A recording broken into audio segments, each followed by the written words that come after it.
Hey everyone, Fear Crawler here. Welcome to the video. Today I'm joined by my good friend Elize, who was kind enough to plan a field trip from her channel over to mine. She'll be narrating the first story in this video, while I narrate the next three. The three stories that I'm going to share are not brand new, but were actually taken from other collabs I've done on different channels. One of the stories was taken from a channel that doesn't exist anymore, which is why I've decided to include it. The other two were taken from much bigger collabs, and unless you knew which video that they were from, odds are you probably have not heard them before. Either way, I do hope you enjoy these 4 stories, all of which deal with strange encounters, some real, some fictional, but all 4 extremely disturbing. I'll put a link for Elize's channel in the description below. I do hope you'll take a moment to check her channel out, watch some videos, and maybe even subscribe.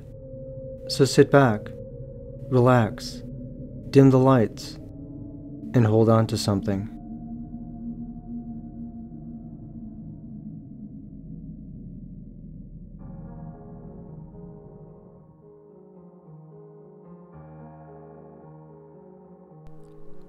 I met my ex-boyfriend when we both worked at the same hospital. He was an EMT and I was a dispatcher. Now, he and I both have some funny stories as well as some horror ones to tell, but this one I felt was worth sharing as it involved both of us. It was a regular night as a dispatcher anyway. I was fielding calls left and right to emergency services when I got a strange one. I answered the phone the way I usually do, the usual dispatcher spiel. 911, what is your emergency? I waited a few seconds, but I heard nothing. I repeated the spiel and waited. Again, silence. Just when I was ready to get off the phone and file an incident report with improper use of the 911 system, a small voice came through. Other than being able to make out that it was male, I didn't know who it was or what it said. Sir, I'm sorry. Can you speak up? I can't hear you. I told him I was still having trouble understanding him, but he just kept repeating, "Need help." After about 30 seconds of attempting to understand him, I gave up. Sir, I have emergency services en route. Could you please stay on the line with me? He didn't answer my question. Instead, he kept repeating the same 2 words. There was a click as he hung up. Luckily, I was able to trace the call long enough to see where the address was. Now, this is where my story ends and my ex picks up. When he got home from work, I was already there. I asked him about that call. I asked him if he was the one that went, and he said he did. He asked what had happened. He told me that an elderly woman had passed out on the floor. When they arrived, she was unconscious and not breathing. They suspected she may have had a heart attack. However, I asked him about the man. He then asked me, "What man?" I narrowed my eyebrows, slightly confused. The man who called me, the one who called in the emergency. My ex shook his head. "I have no idea what you're talking about. There was no guy there, just this old lady." I told him that there was definitely a man on that phone, but he swore up and down that lady lived by herself. It was an apartment complex, and everyone there, when they were taking her out, confirmed that she lived alone and she hadn't had any visitors for a while. When I told my ex this, he reported it, and the police went back to her apartment to see if there was a break-in, but there wasn't. This woman lived on the 3rd floor, so it's not like someone could just walk in through her window. And she had an alarm system on her door, and the building had an alarm code as well, so if someone had broken in, the whole building would have been alerted. To this day, I still don't know who that man was. I still wonder who placed that call. Who was that man? Or maybe the better question is, was there ever a man at all?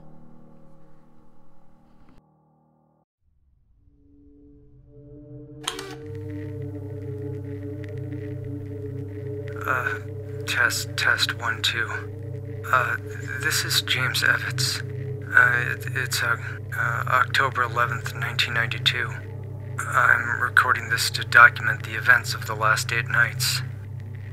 I'm so tired, but I need to keep going. I need to keep fighting. I don't know how much more of this I can take, with all this sneaking out at night. I hate not sleeping, but as long as those freaking vampires are walking around at night, the city isn't safe. By my count, I've killed over 12 of those bloodsuckers. I do not consider myself a hero. I'm not expecting a medal for this or any of that nonsense. I just got so damn tired of living in fear. It was so horrifying to watch. The way they blend in. The way they move around at night and gather together to feed. Last night I got sloppy. I made a mistake by trying to fight too many of them at once, and one of them even bit me. Thank God I haven't turned yet. I've been cleaning the wound non-stop, and it seems like it's helping, but look, if I do turn, I want you to know what happened. So if you find this tape among my possessions, you'll know the truth. You'll know that I slayed as many of them as I could, and that yes, vampires are real. Not fiction, not Hollywood. They're real. And I hope to God that if I have turned by the time you're hearing this, that well, you'll ram a stake right through my heart and please just make sure to tell my family that Just a moment. Come in. Good morning, Ethan. Oh, good morning, Doctor. I have your pills and your breakfast. Don't forget that we have a 10 o'clock session. I'd like to speak to James again. Tell me, Ethan, is James here right now with us? No, Doctor. He was, but he left. Maybe he'll be in the session with us if he's ready to talk. Doctor, can I watch TV now? Okay, just for a few minutes. I'll be back. Thank you. Also, knowing more about gel coat. And police are now calling the recent string of murders of 15 homeless men and women the act of a serial killer. So far, there are no leads, and the motive for the murders is not... Oh, James. What did you do?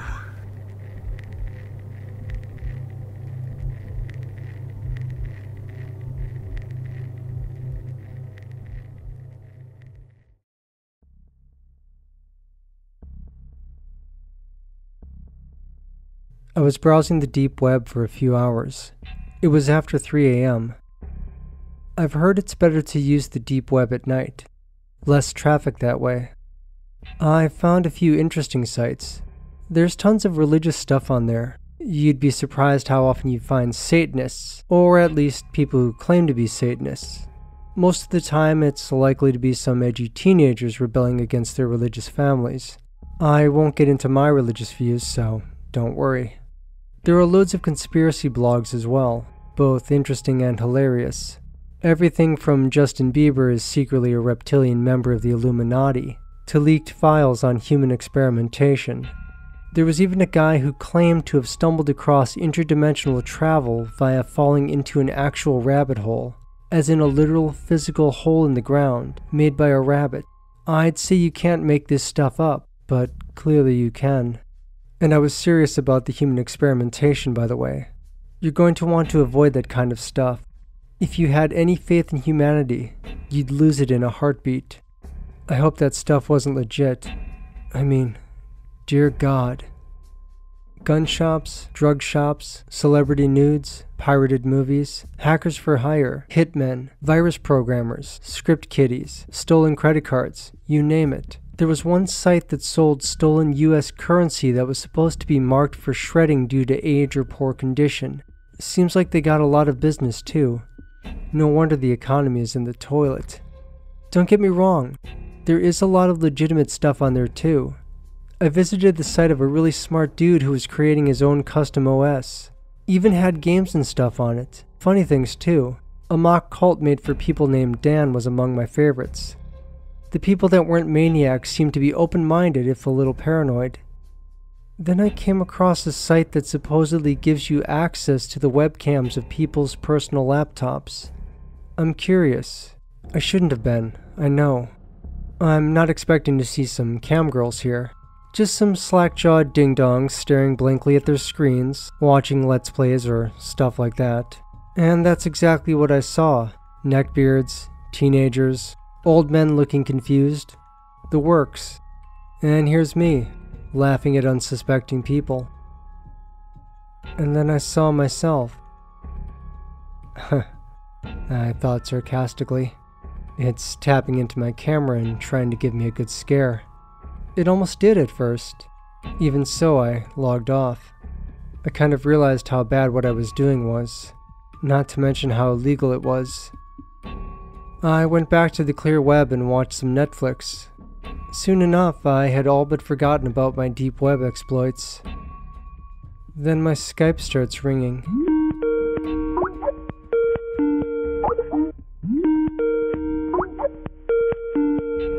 Another Skype number is calling me. I think maybe it's one of my friends trying it out. I'd been pestering one of them for a while to get on Skype so we can chat while playing games on Steam, so I pick it up. At first there was silence. Then I heard a voice. A man's voice. He sounded like he was an older guy, over 50. Looking good. Without a second's hesitation, I hung up, deleted every deep web related app on my tablet, shut down and restarted my router. I have no freaking clue how that guy got my Skype number, and to be quite honest, I don't want to know. All I know is, if you're going to use the deep web, I beg of you, for your own safety, do more research than I did. Talk to someone who has experience in setting up a proper VPN or some other kind of anonymity. You're sure as hell not going to find it on freaking Google Play.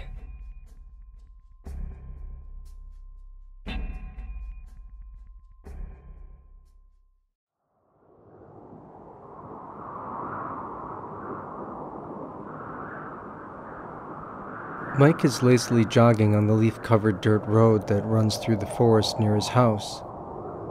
Why am I doing this?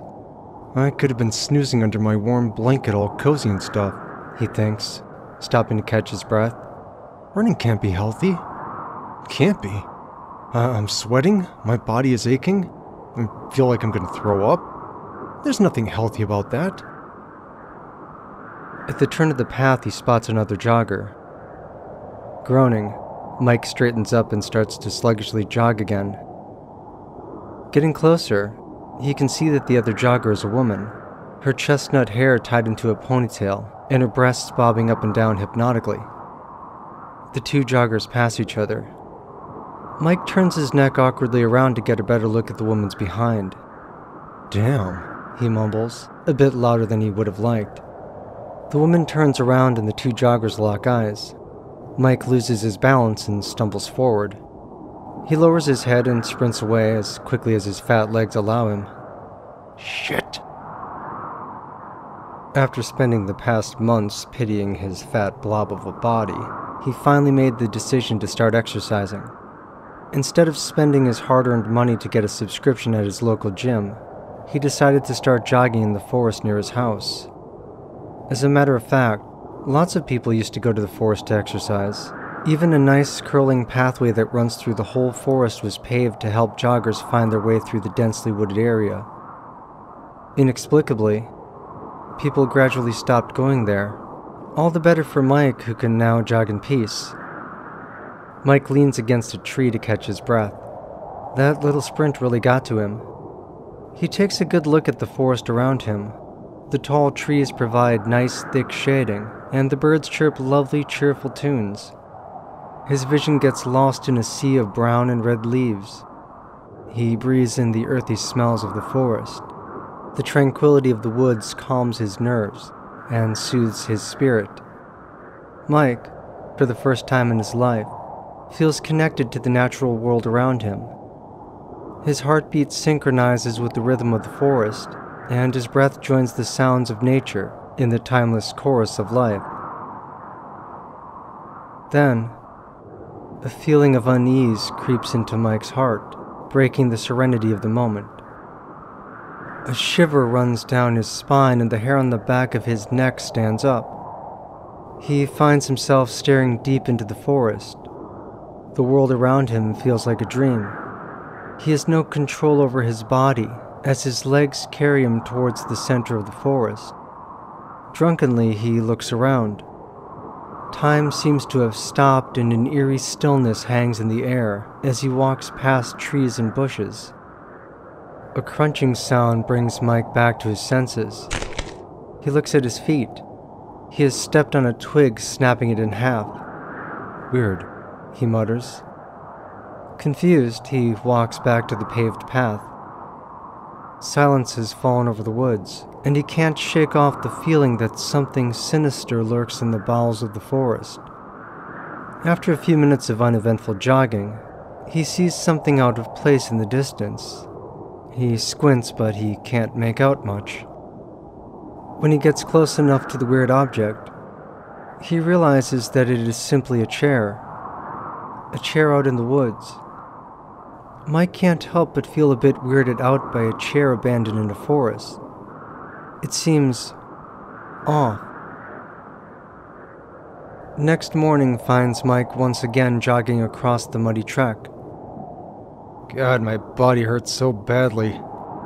The sky is painted a dull gray, with dark clouds hovering ominously low above the ground. The air is chilly and humid, with a slight breeze picking up every once in a while.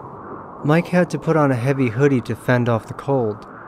He had been jogging for about half an hour. When he reaches the spot, he saw the chair. It is now gone. Only 4 dry patches of grass where the chair's legs previously stood are visible. Someone must have moved it then. Mike thinks and keeps jogging. A sudden gust of wind blows the leaves on Mike's right and carries them across the path. Following the leaves' trajectory with his eyes, Mike spots a vaguely human-shaped shadow moving in the distance. Distracted, he slips on the damp leaves scattered on the path. When he regains his balance, the shadow is nowhere to be seen. Mike holds his breath and listens. Nothing.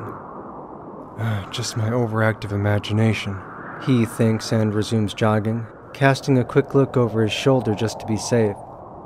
He is now walking near the center of the forest in a densely wooded area, covering what little of the sunlight escapes the wall of clouds, and casting thick shading over the damp ground. It is so dark that Mike has to look at his watch to confirm it is still morning. The forest itself feels asleep. Nothing moves and no sound is made, only Mike's heavy breathing and the rhythmic sound of his soles hitting the leaf-covered ground. He looks left and right at the scenery, enthralled and a little unsettled by the earthly stillness of the forest. Through the wall of trees and branches, Mike spots the sun's rays penetrating the forest's armor and reaching the ground in a beam of blinding light. In a heartbeat, he decides he wants to look at this marvel from up close, so he carefully starts making his way towards the light. Stepping over a fallen log, he scrapes his shin on its rough bark. "Ah, shit," he mumbles under his breath as he carries on. Mike looks up. There is no light beam. Confused, he quickly steps forward and takes a good look around. Where he thought he saw the light, he now sees a small, muddy pond. He looks up at the thick mass of foliage and branches. There's no way light can pass through that, he realizes. Maybe my mind is playing tricks on me. His attention shifts back on the murky pond, where foamy bubbles start appearing on its surface. Curious, Mike leans forward, but a putrid smell hits his nostrils and he is immediately forced back. Moments later, He can only watch in terror as a large shape starts emerging from the depths of the dark waters. For a split second, Mike spots broad shoulders and an arched back. Adrenaline kicking in, he starts running back towards the path. A few seconds of desperate running later and the familiar path is nowhere to be seen. Mike looks around in panic. He doesn't recognize any of his surroundings. In his attempt to escape, he gets lost. He tries to come up with something, anything, but his mind is frozen. Then, he hears shuffling of leaves and branches all around him. The rotten odor from the pond hangs in the air once again. Suddenly, a bulky figure steps out of the cover of tall bushes and tree trunks. Heart beating fast in his chest, Mike starts running once more. Twigs and branches claw at his face, but he doesn't stop until he is confident that he has put a lot of distance between himself and his pursuer, or pursuers. Out of breath, he heaves his weight against a tree for support. With the corner of his eyes, he spots a woodcutter's axe buried in a tree on his right. Without giving it much thought, he lunges towards it. Just as he is extending his hand to grab the axe, he hears heavy footsteps approaching. Mike is petrified. The leaves to his left start parting. A large hand reaches out, pushing branches to the side. Mike lets out a cry of fear and starts running blindly forward. No! Moments later, he reaches a clearing in the woods. He runs towards the center of the small meadow, eyes peering at him from behind the tree line. He is surrounded. Exhausted and terrified, a feeling of lightheadedness wafts over him. He takes a step back, trying to steady himself. A circle of chairs lays at the corner of the clearing. They are all positioned facing inward. The sight unnerves him. What the fuck is going on? He thinks, his heart beating frantically in his chest. Before he can react, something hard hits him on the back of his head, and he falls unconscious on the ground. His eyes open. The moonlight is shining bright on his face. He is sitting on a chair. He tries to move, but his limbs don't obey. The wind is blowing softly through leaves and branches, which whistle a sepulchral tune under the breeze's gentle touch. Mike realizes he is still in the grassy clearing. He hears footsteps behind him. Panic grips his mind. The footsteps get closer. Now he can hear heavy breathing just behind his back. In a frenzy, he looks around, desperately trying to find anything to help him escape. His gaze shifts to the corner of the clearing. The circle of chairs is still there. This time, they're not empty. Sitting on them are men and women in hoodies and sweatpants and athletic gear. Mike can only watch in horror as he realizes their heads have been severed, only to be replaced by small wooden logs. Suddenly, they all start turning their heads towards him, their facial features crudely carved on the hard wood. He tries to scream, but nothing comes out. Then, a decaying odor fills the air. Everything goes silent, like the earth itself is holding its breath. A man with broad shoulders and wide torso steps in front of Mike. His head is missing. A fungi-infested wound stands bare at the end of his neck, and mud is dripping down his body. His strong arms hold an axe, which he slowly raises above his head. The last sight on Mike's eyes is the axe, chopping his head off.